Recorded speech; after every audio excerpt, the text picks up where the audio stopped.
নমস্কার বন্ধুরা, আমার চ্যানেলে আপনাদের সবাইকে স্বাগত জানাই। আজকে আপনাদের সাথে শেয়ার করে নেব ফুলকপির কচুরি। এখানে প্রথমে ফুলগুলো নেব, তাই ভালোভাবে কেটে নিয়েছি আর একটু শক্ত দিকটা কেটে বাদ দিয়ে দিয়েছি। এভাবে করে কেটেছি দেখুন।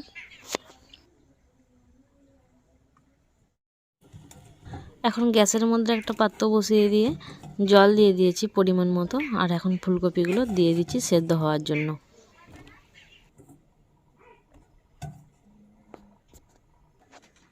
সব ফুলকপিগুলোই দিয়ে দিয়েছি, তো এখন পরিমাণ মতো লবণ দিয়ে দিলাম।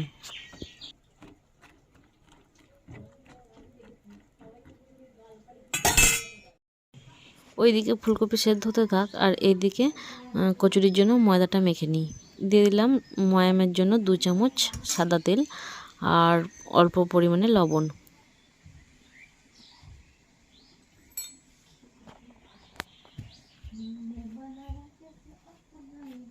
এখন ভালো করে মিশিয়ে নিচ্ছি, আর মেশানো হয়েছে কি না মুঠো করে দেখলেই বুঝতে পারা যাবে যে ভালোভাবে মেশানো হয়েছে কি না।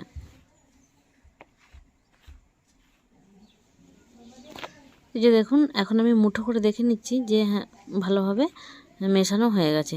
তো অল্প অল্প জল দিয়ে ভালোভাবে মেখে নেব।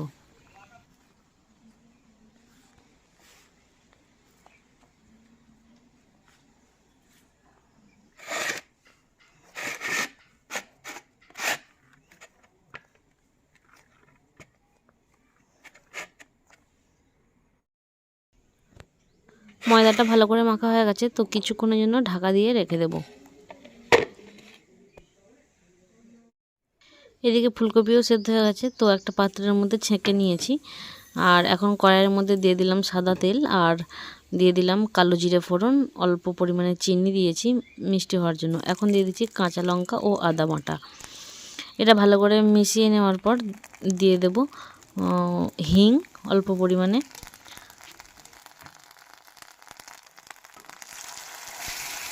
ভালোভাবে মেশানোর পর এখন দিয়ে দিচ্ছি সেদ্ধ করে রাখা ফুলকপিটাকে আমি ভালোভাবে মেখে নিয়েছিলাম।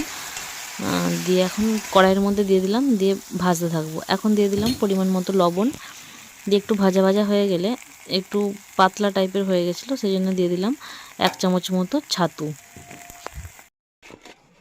পুর তৈরি হয়ে গেছে, তো এখন ময়দার থেকে ঢাকাটা খুলে নিয়ে লেচি কেটে নেব। লেচি কাটা হয়ে গেছে, এখন হাত দিয়ে চেপে চেপে একটু বাটির মতো করে নিলাম। দিয়ে তারপরে ওর মধ্যে 1 চামচ পরিমাণ ফুলকপির যে পুরটা বানিয়েছিলাম সেটা দিয়ে দিলাম। দিয়ে যেভাবে কচুরি বানাই সেভাবে একটু জোড়া লাগিয়ে দিলাম এদিক ওদিক থেকে। ভালোভাবে জোড়া লাগিয়ে আবারও দুটো হাতের সাহায্যে গোল মতো করে নিলাম। দিয়ে চাকি বেলুনিতে অল্প একটু তেল দিয়ে হালকা হাতে ধীরে ধীরে বেলে নিতে হবে।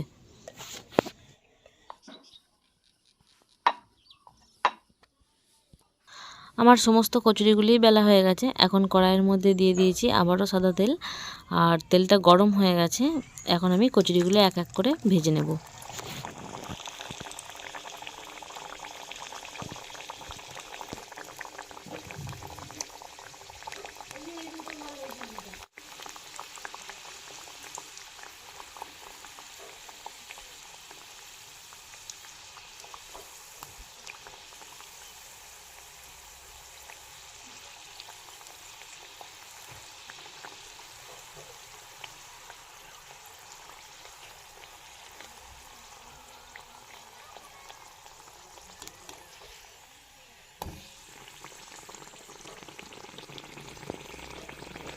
কচুরিগুলো এক এক করে ভেজে একটা প্লেটের মধ্যে তুলে নিচ্ছি।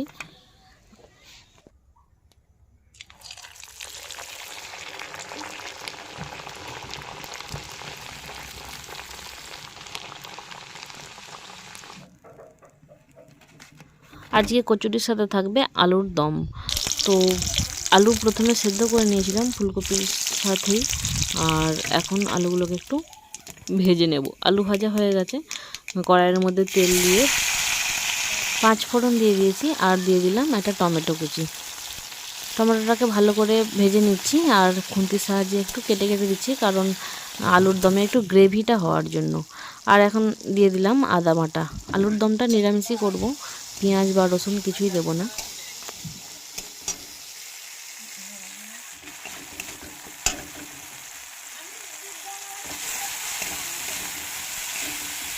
টমেটো ভালোভাবে ভাজা হয়ে গেছে, আর একটু লেগে লেগে যাচ্ছে বলে দিয়ে দিয়েছি জল।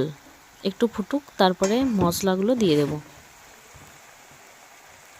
তো বেশ খানিক্ষণ ফুটেছিল, এখন দিয়ে দিচ্ছি পরিমাণ মতো হলুদ গুঁড়ো আর অল্প পরিমাণে লঙ্কার গুঁড়ো আর একটু জিরের গুঁড়ো দিয়ে মশলাটাকে ভালো করে কষিয়ে নেব। কষিয়ে নিয়ে ভেজে রাখা আলুগুলো দিয়ে আর একটু ভালোভাবে কষিয়ে নেব।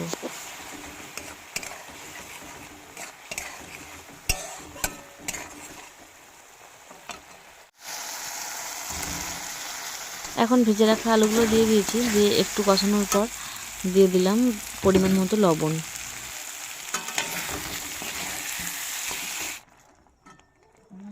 ভালো করে কষিয়ে দিয়ে দিয়েছি অল্প পরিমাণে গরম জল।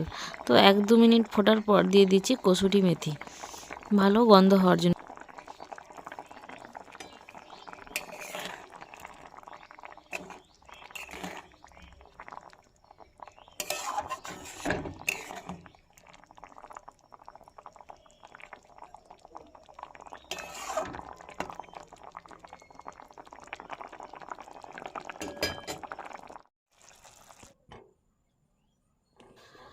কচুরির সাথে আলুর দম খাওয়ার জন্য আলুর দম প্রায় তৈরি হয়েই গেছে। তো একটা পাত্রের মধ্যে তুলে নিচ্ছি।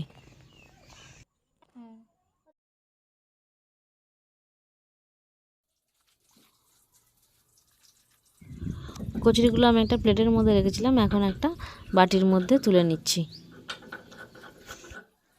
ফুলকপির কচুরি ও নিরামিষ আলুর দম খেতেও খুব ভালো হয়েছিল। তো আপনারা এভাবে বাড়িতে বানিয়ে খেতে পারেন। চলুন ভিডিও এখানেই শেষ করছি। আপনারা সবাই ভালো থাকবেন।